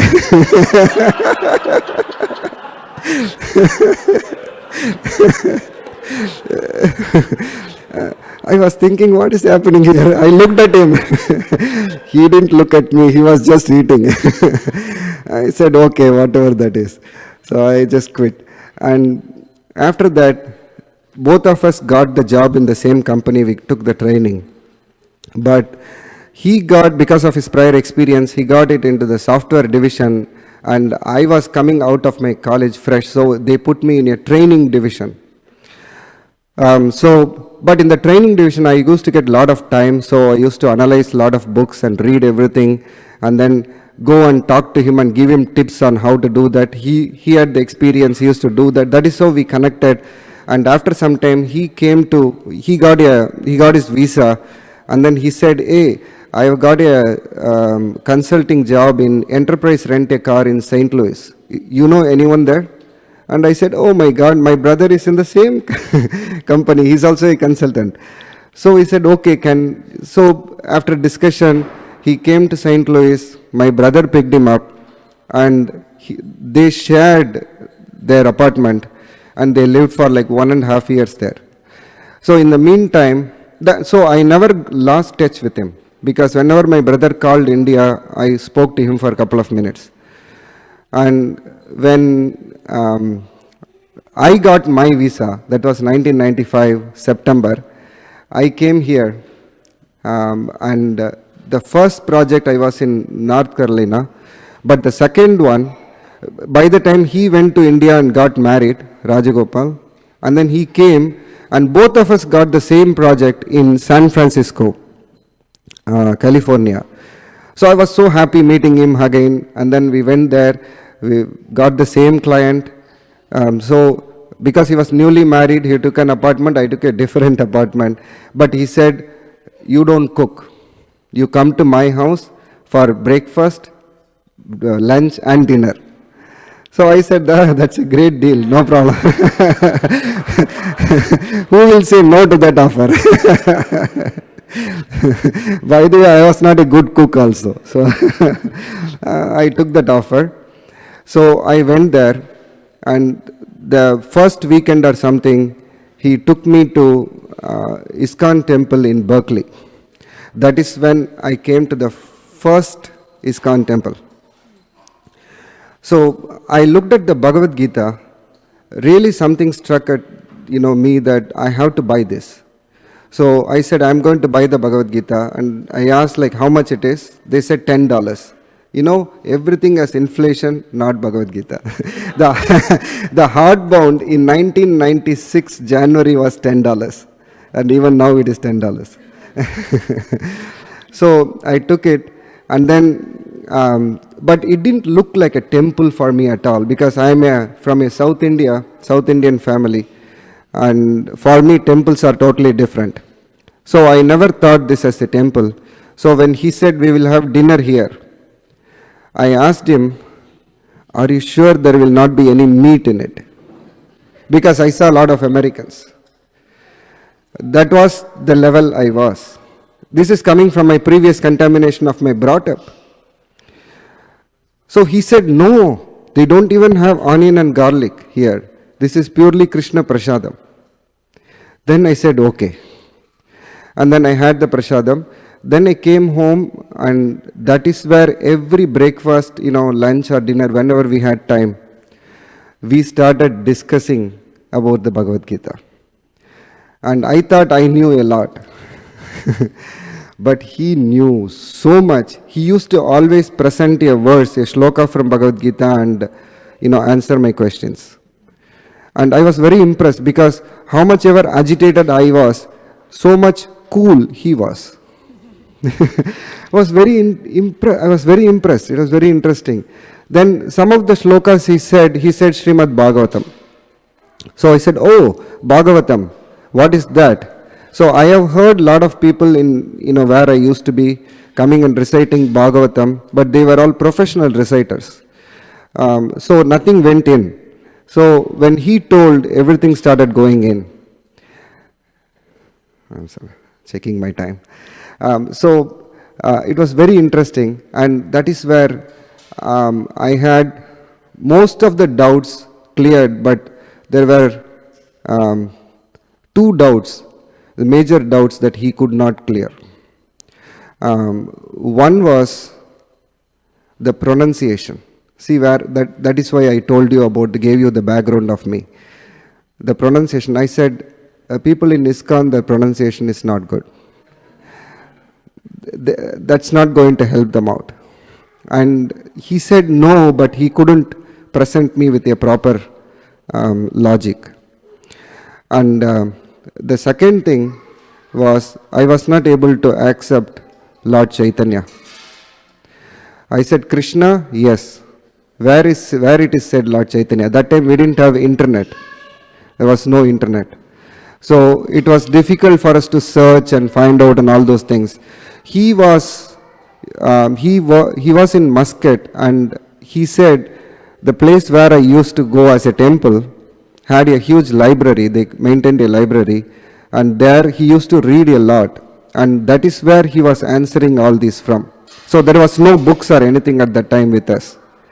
So these two things where it was very difficult for me. So I said, okay, that's fine, but we used to discuss other things, and that was fun.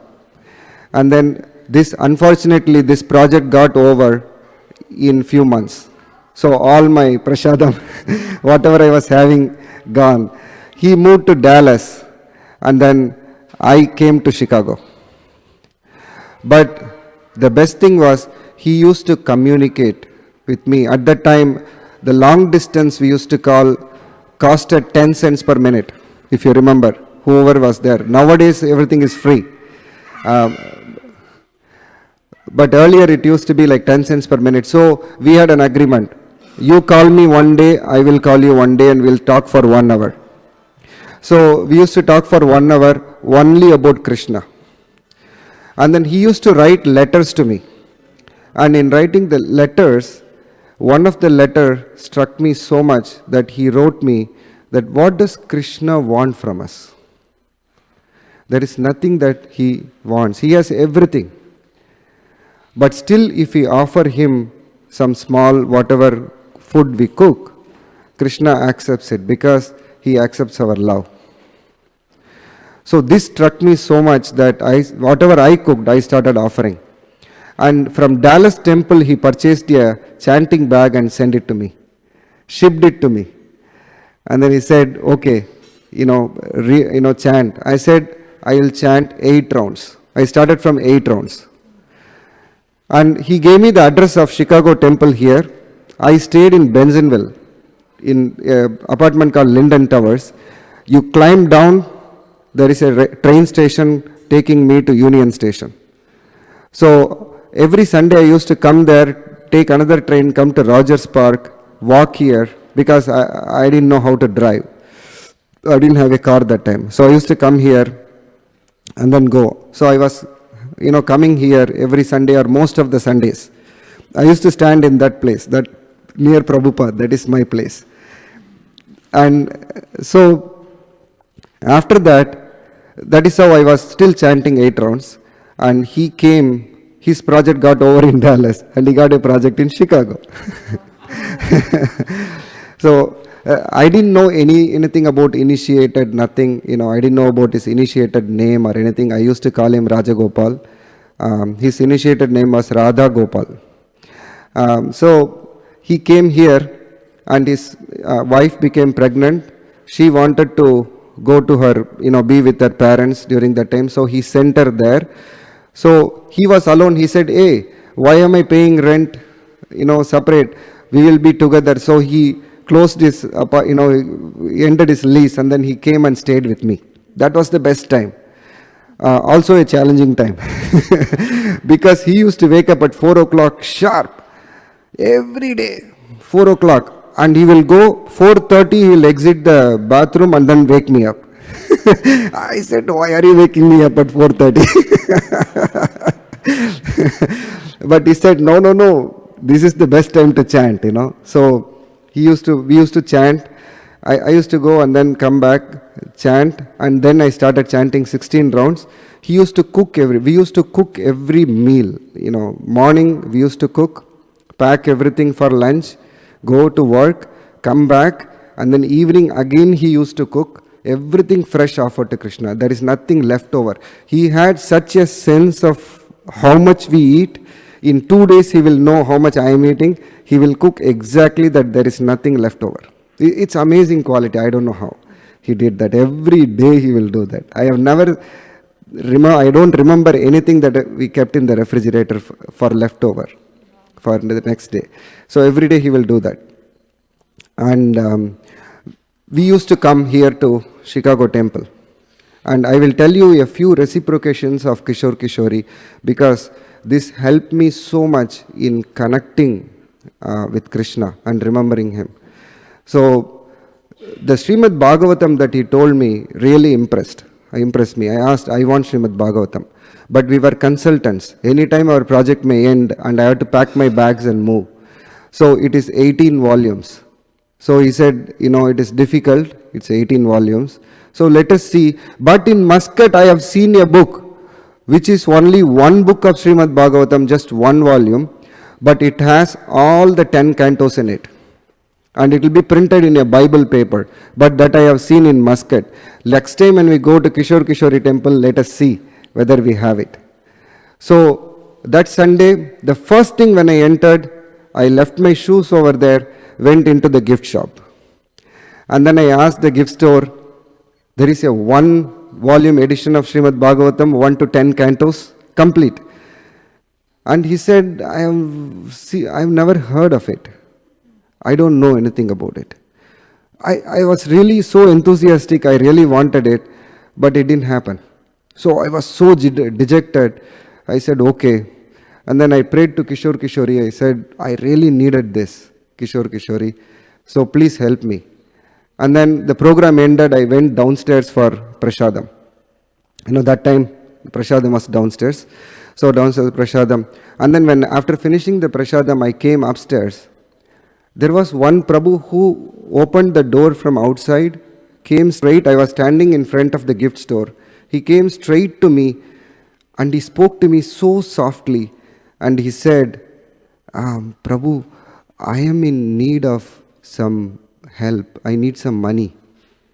I don't want you to give it to me for free. Can you take this book? And I looked at the book. It was that 1-volume Srimad Bhagavatam. I said, really? How much do you want for this? He said, $60, Prabhu. I immediately I had $40, I borrowed $20 from my friend, and I gave $60 to him. And I showed it to him, and he was amazed. Hey, how did this happen? And when I turned, I didn't see that Prabhu. He was gone. I still have that book. It's a treasure. And recently, one of other Prabhu who saw that, he said, Prabhu, I'll give you even $1 million. Can you please give me that book? How much ever you want, I will give that. I said, no. This is Kishori's reciprocation. I cannot give it. That was a very pleasant reciprocation. But there was another one that happened. This was within few weeks of this happened. My brother bought me a leather jacket from India. So I used to be very proud of wearing that leather jacket. Everybody said I looked good in that. So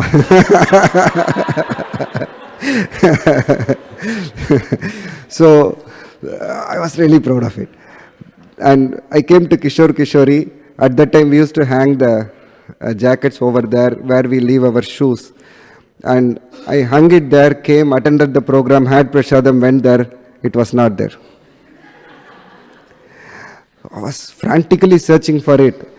And casually somebody told that, oh, there are various people coming here, they might have taken it. And I never got it. It was such a sad experience. This was such a fantastic experience, and that was just the opposite. My friend didn't say anything. He just, that day he said, okay, let's go home and, we'll see.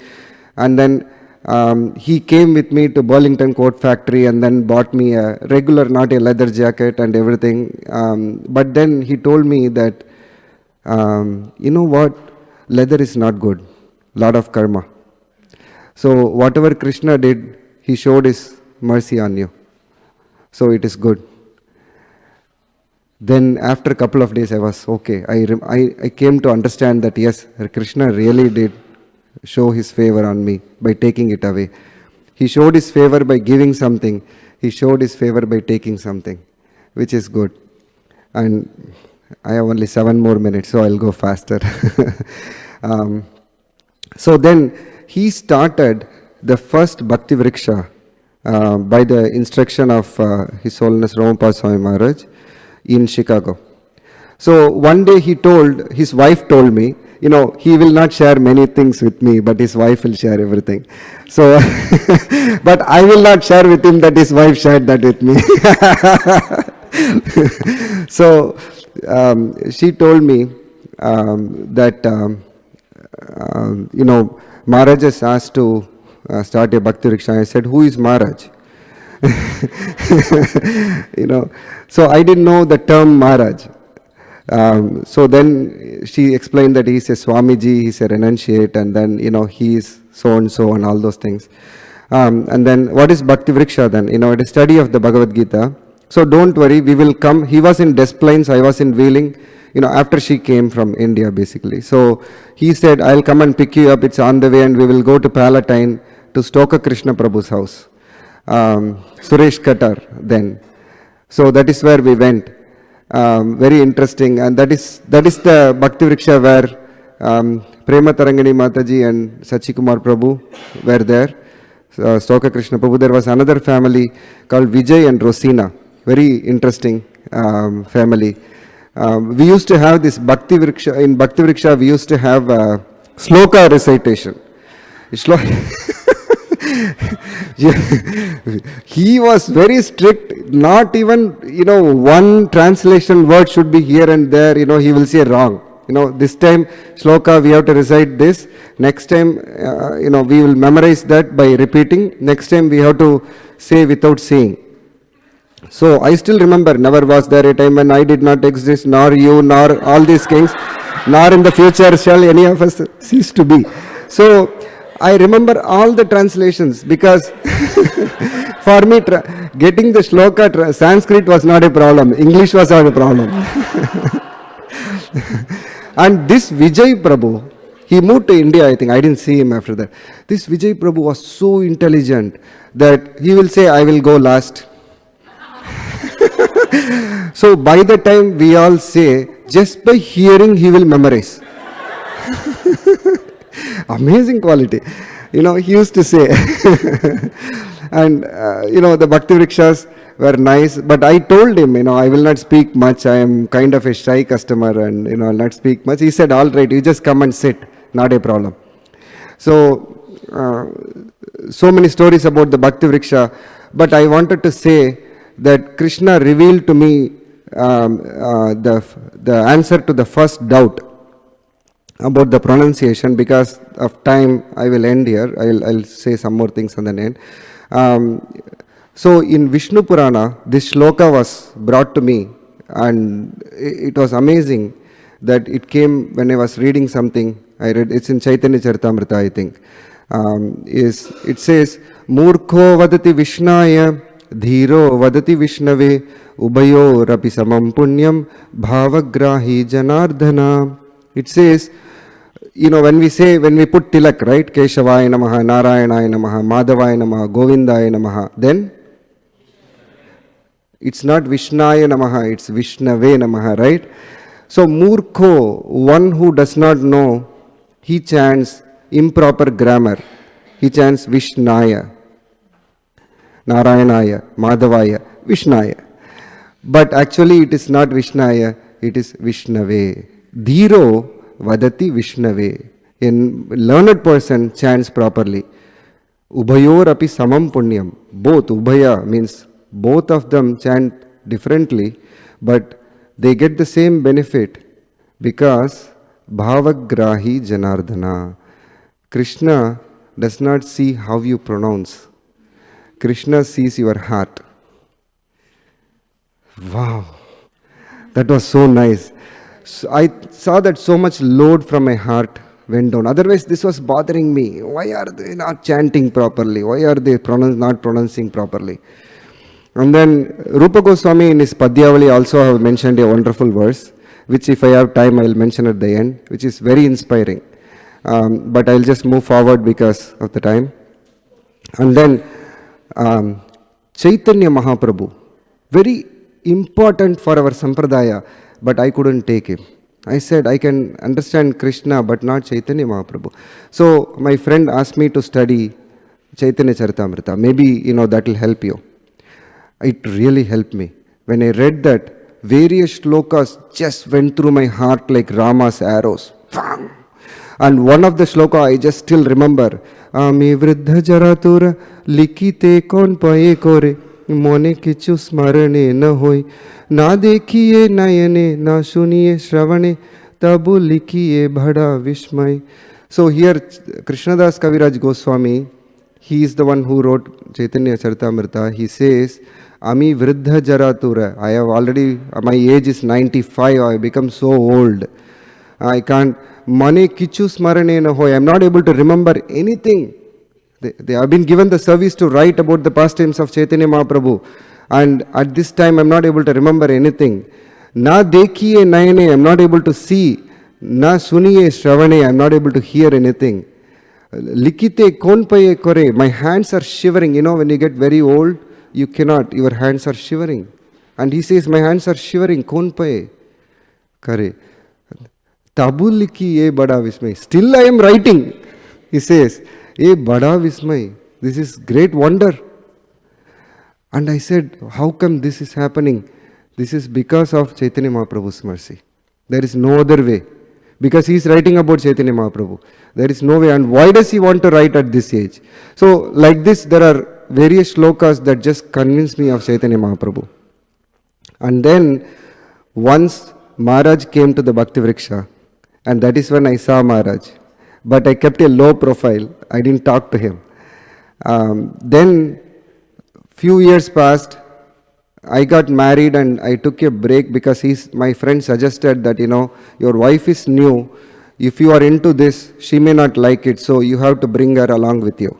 And that is Maharaj's mood also. Maharaj's mood is family.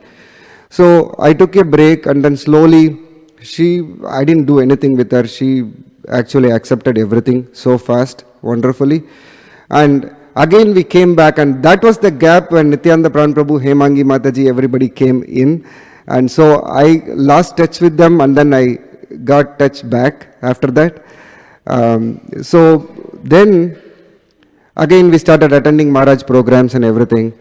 And one incident I want to share, which really we appreciated Romapada Swami Maharaj, was we heard from our sister-in-law in St. Louis that Maharaj was completely sick. There was a program arranged here. It was 2005, I think, in Gopesh Patel Prabhu's house. He had a huge basement. And Radhana Swami Maharaj, Chandramouli Swami Maharaj and Romapada Swami Maharaj, all three, one program. So we were scheduled to go for that. But we heard in the morning that Maharaj is sick, Romapada Swami Maharaj is sick. It's difficult, he may not come. That was his, stage. Okay, we said, okay, anyway, the program is going to happen, other Maharajas are there. So we went there. And we saw Maharaj coming. Maharaj came. And not only that, after the program, Radhanath Maharaj sang and Romapada Swami Maharaj danced. We were so shocked. After the program, the first thing, me and my wife approached Maharaj and said, Maharaj, we heard that you were sick. Maharaj said, yes. And Maharaj, you danced here. Maharaj said, yes. How is that possible? And Maharaj said, looked at our eyes and then he said, Krishna gives us strength. And I was taken aback completely because I saw how much faith Maharaj had and how much reciprocation Krishna had with Maharaj. But my wife asked the question again. but Maharaj, how is that? You are able to dance. I said, I told you, Krishna gives me strength. Wow. And this is only one of the various interactions we had, but this gave us a lot of confidence. And ultimately, one time Maharaj sent us an email asking about our wellness. There was a few months gap and, Maharaj sent us, I was remembering you, how are you doing? How is life? And, this, I called my wife and said, from work, I saw the email, I called my wife and said, I received this from Maharaj. And she said, oh my God, I am feeling something. I said, I am also feeling something. I said, what is that?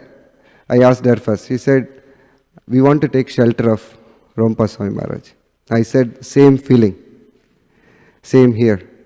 And both of us agreed. And that Jagannath Puri Yatra, 2007, January, we took shelter of Maharaj.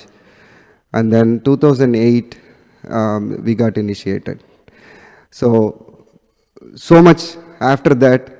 But one thing I wanted to say, I was the fifth son. I had 4 brothers. I never took any decision, took any responsibility in my life. But slowly Maharaj started giving me responsibilities. And I am doing something here now, something for, Guru and Krishna's satisfaction, to please them. It's way over me. I didn't do anything like that in my personal life. But it is happening only because of my spiritual master and Krishna's mercy.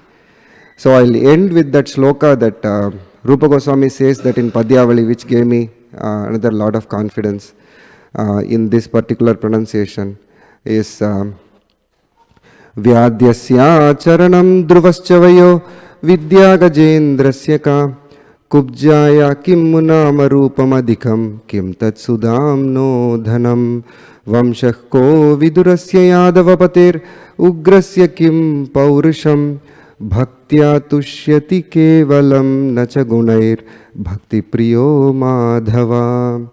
He says, Vyadyasya acharanam. Acharati is piety. This hunter called Dharma, there was a hunter. He didn't have any piety. Like Mrigari the hunter, he didn't have any piety. But he was able to realize Krishna. Vyadyasya acharanam. Dhruvascha vayo. You need maturity to understand Krishna. What maturity Dhruva had? He was only 5-year-old boy. Vidya Gajendrasya ka. You need knowledge to understand Krishna. What kind of knowledge Gajendra the elephant had? Nothing. Kubjaya kimmu nama rupa madikam. You need to be beautiful. Because Krishna is all beautiful. So I also need to be beautiful to attract Krishna? No. Kubja. What kind of beauty Kubja had? Nothing. Sudam no dhanam. You need to be wealthy? You don't have to be. What kind of wealth Sudama had? Nothing. Vamshah ko vidurasya. You have to be born in a high family. Only then you can realize Krishna. Know what kind of family birth that Vidura had. Very low birth. Vamshah ko vidurasya. Yadava pater ugrasya kim paurisham. You have to be strong, chivalrous. Only then, because Krishna, some people say, was a Kshatriya. So, then you have to be chivalrous. Yadava pater, Ugrasen Maharaj. Have you ever seen him fighting something? They're fighting in battle and, defeating. You never hear.